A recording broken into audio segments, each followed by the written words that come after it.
కనీసం ముఖ్యమంత్రిగా చేసిన వ్యక్తి కనీసం అవగాహన ఉండి మాట్లాడాలి కదా.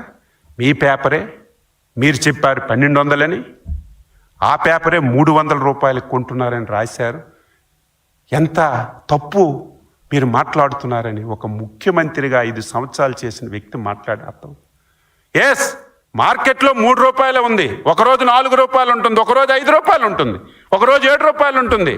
ఇచ్చిన 12 రూపాయల్లో మార్కెట్లో ఎంత ధర ఉంటుందో 12 రూపాయలకి అంత తక్కువైతే ప్రభుత్వమే ఇచ్చి 12 రూపాయలకు ఉంటుంది. ఆ మాత్రం కూడా తెలియనటువంటి నువ్వు ముఖ్యమంత్రిగా చేసి పిచ్చెక్కి నువ్వు ఇష్టం వచ్చినట్టుగా మాట్లాడుతుంటే గతి లేక దిక్కు లేక ఈ ఆన్సర్ చేయవలసినటువంటి పరిస్థితి మాకు వచ్చింది. ఒకరోజు 300 వస్తుంది, కరెక్టు. అక్కడ వర్షాలు విపరీతంగా పడ్డాయి, ఉళ్ళంతా కుళ్ళిపోతుంది, ఎక్కడా లేదు. మొత్తం 12 రూపాయలకి ఎంత వస్తే అంత కొంటున్నాం. ఎంతైతే తేడా, వర్తకులు అక్కడ 3 కొంటే ప్రభుత్వం 9 ఇస్తుంది, 5 కొంటే ప్రభుత్వం 7 ఇస్తుంది, 7 కొంటే ప్రభుత్వం 5 రూపాయలు ఇస్తుంది. ఆ గ్యాప్ కూడా ప్రభుత్వం ఇచ్చి వారికి ధరిస్తుంటే దాన్ని కూడా ఇష్టం వచ్చినట్టుగా మాట్లాడుతున్నాం.